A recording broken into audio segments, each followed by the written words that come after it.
sahabat-sahabatku di mana saja berada, kembali lagi dengan kami di program kesayangan kita semua, Renungan SMGM Channel. Renungan kali ini akan spesial dibawakan oleh Romo Anselmus Amo MSC. Sahabat terkasih, mari kita dengarkan bersama.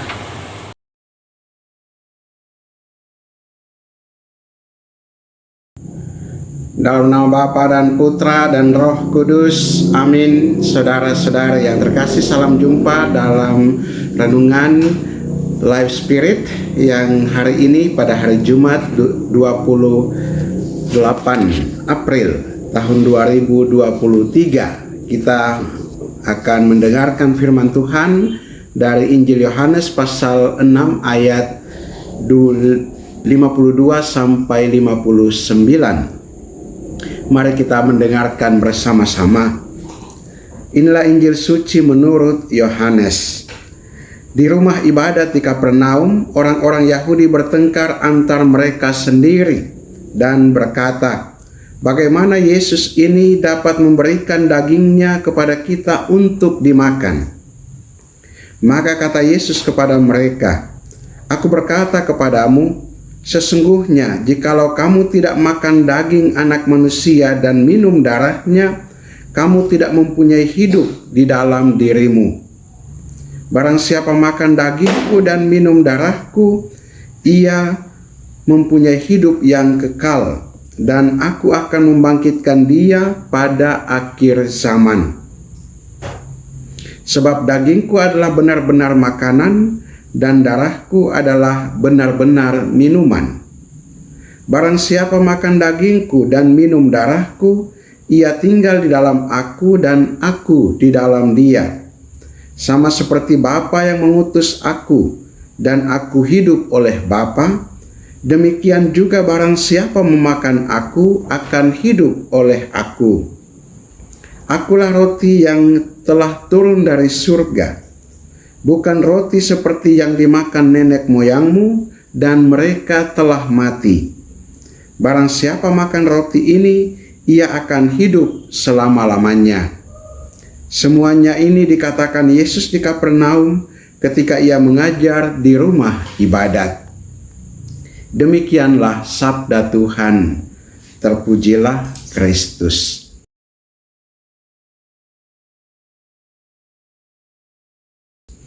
Saudara-saudara yang terkasih, kita merenungkan firman Tuhan hari ini, makan daging Yesus dan minum darah Yesus. Yang ini kita nyatakan atau kita wujudkan dalam Ekaristi Kudus. Betapa dalam kata-kata ini sampai tidak bisa dipahami oleh orang-orang Yahudi yang bertengkar. Bagaimana mungkin Yesus ini memberikan dagingnya dan darahnya untuk kita makan? Pemahaman ini sama sekali sangat terbatas, karena memang tidak biasa demikian. Tidak biasa orang makan daging anak manusia. Tidak biasa orang minum darah anak manusia.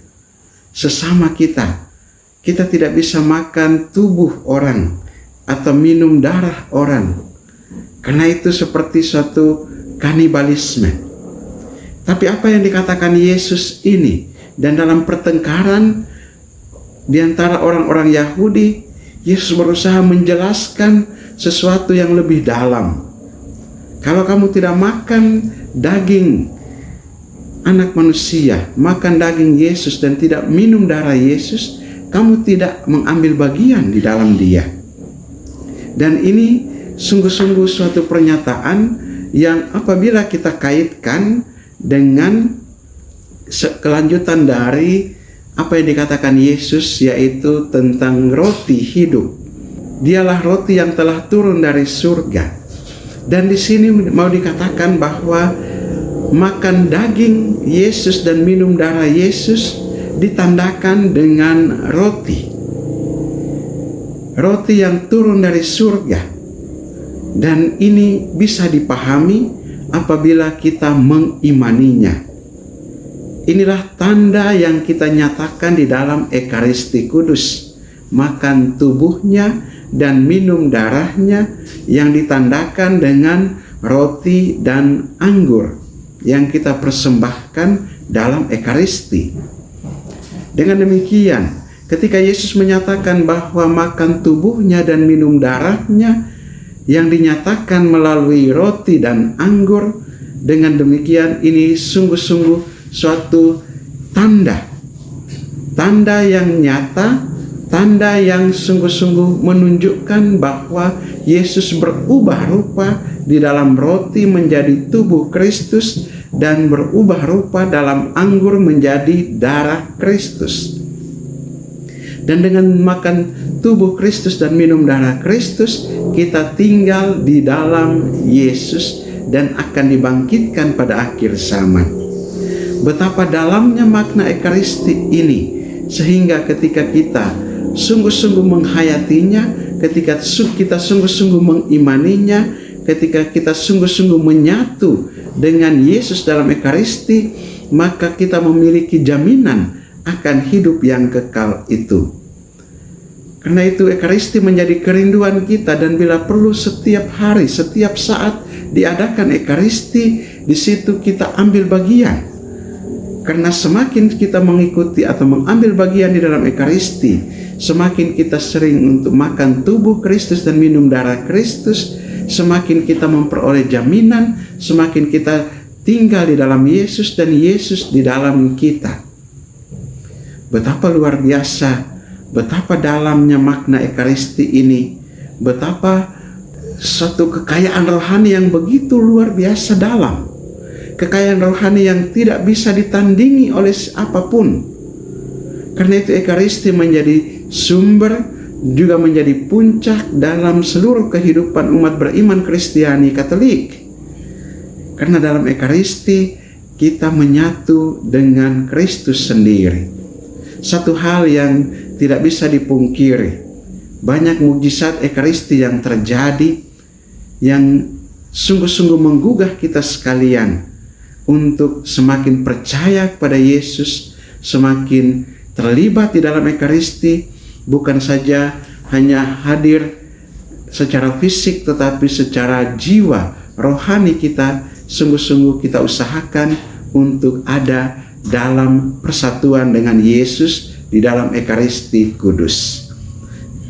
Marilah kita berdoa. Allah Bapa kekal dan kuasa, terima kasih atas roti yang telah turun dari surga, yaitu Yesus Putramu sendiri, yang memberikan tubuhnya dan darahnya untuk kami makan. Makan dagingnya dan minum darahnya yang kami nyatakan di dalam Ekaristi Kudus. Semoga kami senantiasa membuka mata hati dan iman kami ketika setiap kali kami merayakan Ekaristi, agar sungguh-sungguh bersatu dengan Dikau, bersatu dengan tubuh Kristus, bersatu dengan darah Kristus, sehingga jaminan akan kehidupan yang kekal itu sungguh-sungguh kami peroleh dalam persatuan dengan Dikau dan Putramu Yesus Kristus, dalam persekutuan dengan Roh Kudus Allah sepanjang segala masa. Amin. Berkat Allah yang Maha Kuasa turun dan tinggal atas saudara sekalian, Bapa dan Putra dan Roh Kudus. Amin.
kepada Romo Anselmus Amo yang telah membawakan renungan kita pada hari ini.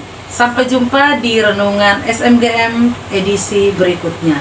Terus dukung kami dengan cara like, comment, subscribe, serta share video ini kepada sahabat-sahabat kita yang membutuhkan renungan ini. SMGM melayani dengan sepenuh hati. Tuhan Yesus memberkati. Semangat melayani dengan